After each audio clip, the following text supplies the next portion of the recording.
I trusted a man of God upon me because I believed and trusted a human being. And when they say human beings are worse than snakes, are worse than serpents, they are talking to men of God, fake men of God. Out of desperation, I wanted to win that contract because I know what 10 million could do to my business. Normally, I'm not a church goer. I'm not a fan of prophecy. Good day, Nigerians. My name is T. Good day from Imo State, Owerri. First of all, I want to appreciate Sister Neye for giving me this platform. I appreciate her so much. I am in this phase of my life where I don't understand myself. I don't know what's happening. I don't know whether I'm moving forward, whether I'm moving backward. My life is so devastating. I never felt that there is going to be a time in my life where I will be so confused and so hopeless. It all happened because I trusted a man of God. All this came upon me because I believed and trusted a human being. And when they say human beings are worse than snakes, are worse than serpents, they are talking to men of God, fake men of God. Now let me take you guys from how the story started. I was successful. I was doing well. A married man, doing perfectly well.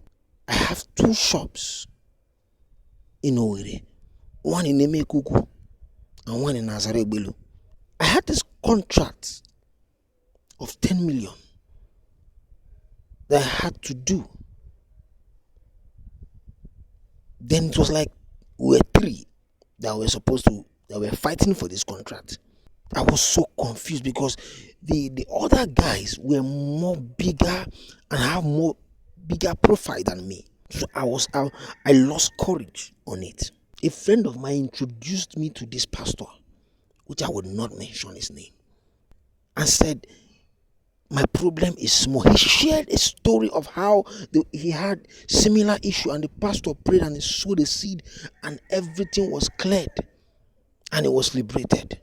I was convinced.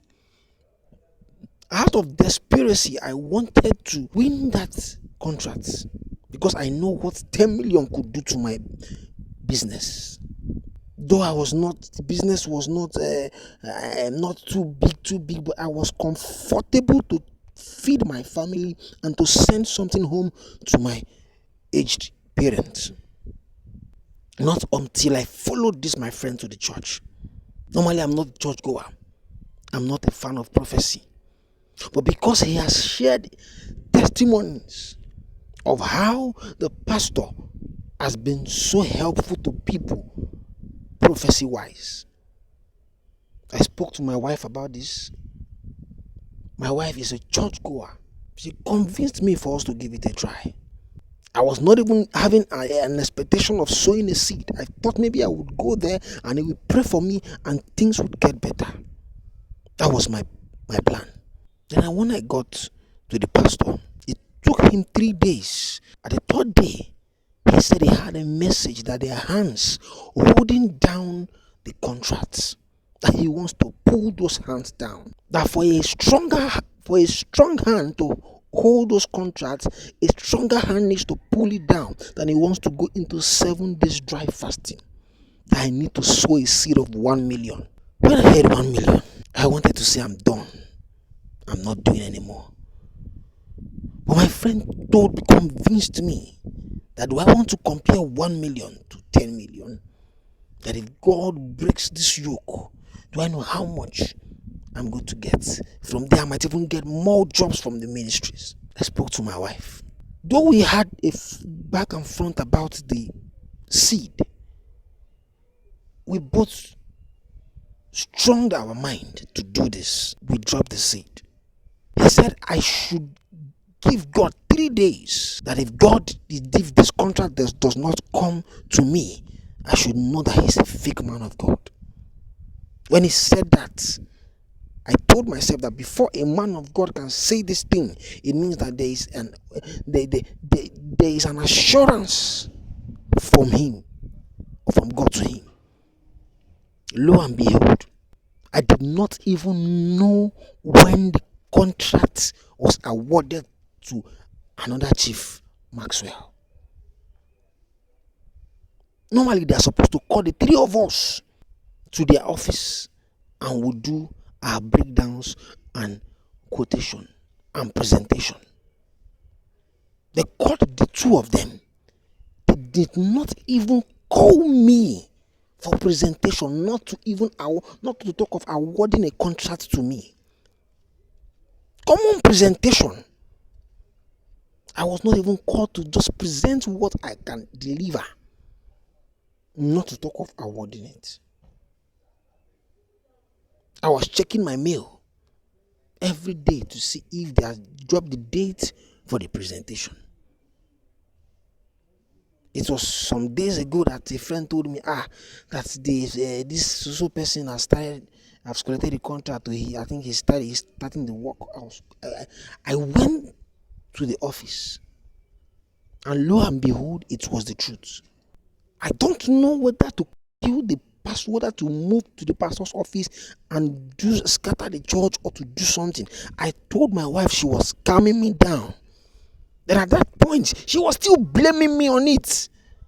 That did I not tell you not to invest this? I told you to personally calm down. Now, that is a woman life for you. Everybody turned the whole story against me. What was I? I was just a desperate man that needs more money to fend for my family, for a better life for my family. How did I go wrong? In anger, I went to the pastor. It was on a Sunday service. I saw him performing. I don't know if it is real. I don't know how they do it. I just saw different miracles happening on that Sunday. But I did not see them happening. People were testifying. I just saw people saying, God did this thing through this man. God, I was confused. I don't understand. How would God do this thing for you guys, and he cannot do this one for me after the assurance from the pastor? After the things I heard, people testified that Sunday. Me that wanted to go for war to fight him, he openly told me with the mic in front of the congregation that let me see him after service. Then I went to see him. He said, God said that there is a battle that he wants to use that seed to fight for. That if I had gone for that job, I would have lost my life in it. So I have paid the seed for my life. I love my life so much. It took me 2 days to get over it. Then when I told my wife was so happy and said, I thank God that you did not even die. But nothing happened to the man that was awarded the contract to. I asked him, he said, everybody does not have the same grace. And maybe the devil has set up that contract for my doom. I believed him.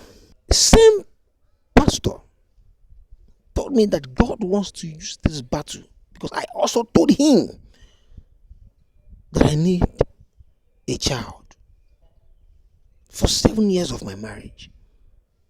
Then he capitalized on that very word from the first day and said God wants to use it and give me a bouncing baby boy. Trust me, a baby boy is worth more than that contract of 10 million. A baby boy to me is worth more than 70 billion naira contract. At that moment, that was the only thing that consoled me. I calmed down. My anger level dropped. The one I told my wife about this, she was so, I don't know if she wants to be excited about it or what. Then I went back to my normal business after the contract did not work. I went back to do my normal business in my shop. Then the pastor kept telling my wife to come for prayers. this same pastor keep telling my wife to come for prayers. Monday, Tuesday, Wednesday. Most times she will go for prayer in the morning around 8 a.m. and come back by 6 p.m. I will come back from work. There will be no food to eat. I will calm down. Because I know that in my mind, what she's going for is something that will benefit us. Is something that will bring joy, everlasting joy to my family, to my lineage as a man. I'll come back from work, go to the kitchen most times and make food. Because practically most of her time is in the pastor's office. Been having issues, marital issues because of financial. I'm not stable. Today I have money, tomorrow I don't have. Today I have, tomorrow I don't have. And we don't have a child. The family has been talking. From my mother's side, from her own mother's side, the talks has been going on. That is the only reason why I allowed her to do her thing with the pastor. Let's see the outcome. On this faithful day, my wife came back to me and told me that there was how she was feeling. I was the happiest man in the world. When I discovered that my wife was pregnant, I locked my shop for 2 days. And the third day, I called one of my boys to open up and be doing the business for now. 1 week, I stayed at home in happiness. I was making the food. I told her not to stress herself. She was just there enjoying. I was just behaving like the slave of the house because I was excited. I was expecting something that I've never seen before, that has never happened to me before, something I cherished so much. It's not like she has never had a baby before. It's not like she has never gotten pregnant before. In our first year of relationship, she had a miscarriage. From then till now, she has never felt anything like miscarriage until now that she said she was pregnant. And the miscarriage always come at the 3rd month, 3rd to 4 months. And this time around, the pregnancy is in the 7th month. Then I knew that God, this one has come to stay. Me that used to come back from work most time 8 p.m., 6 p.m. and not started for no reason, coming back from work 1, 2. Sometimes I would just branch from work just to get her pizza, get her shawarma. I was spending, I was practically doing all the whole expenses, trying to be a competent man because I am soon to be a father. The joy has enveloped me. Not knowing that a day like this would come. A man that got you pregnant, if I was the one that got you pregnant, there will still be a reason for me to top up my pregnancy. From 1 month to 7 months, my wife did not allow me to touch her. I would ask her, what is the problem? What is going on? I even called my mother about this. I said, how would I be responsible for a pregnancy and you will not allow me to top up? It was when the fight and the quarrel was too much. She allowed me once in 9 months of pregnancy. Once. And my mom was saying, it's possible that maybe it's an hormonal balance. Pregnant women always have mood swings. They always have. I calmed down because she's my mother. I believed her that she was saying the truth. Not knowing. God, I'm so I don't know what to, I don't know how. God.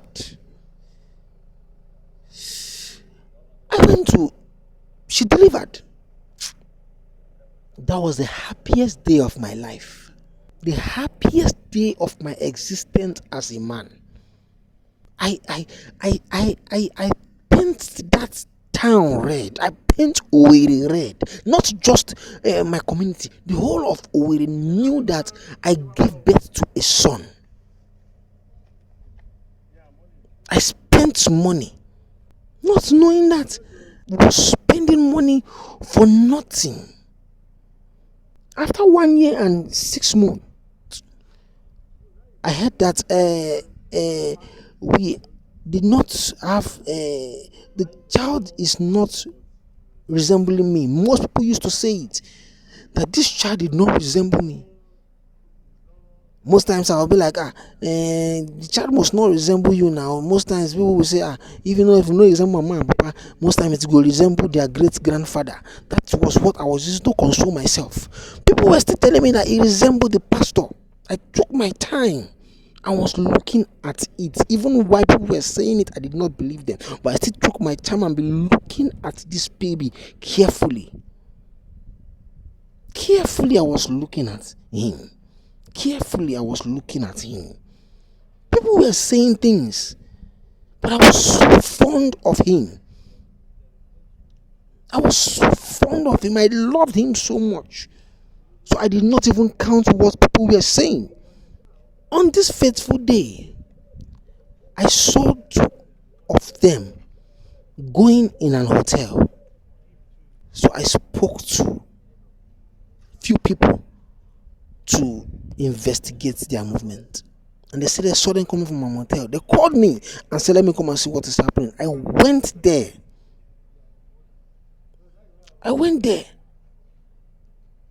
And I've confronted her.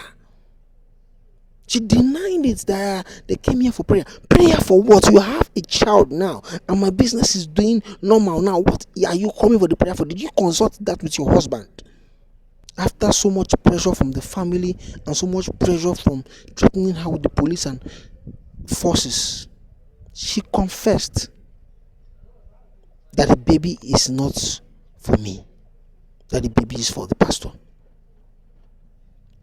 I was so ashamed of myself. That was the first time in my life I felt like taking my own life. I was so down. I was so depressed. Now I am so fond of the boy. I have spent a lot on the boy. I have invested a lot on this boy. I don't know what to do. A boy that I've grown to love. A boy that I've grown to I've spent 2 years of my life with. A boy that I've invested a lot in. That I've invested my emotion, my time, my money into. I don't know how to fight this battle. Then I don't know, legally he might win this battle because he's the legal father.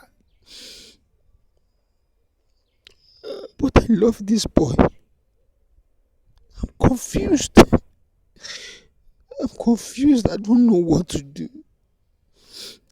I need Nigerians to advise me.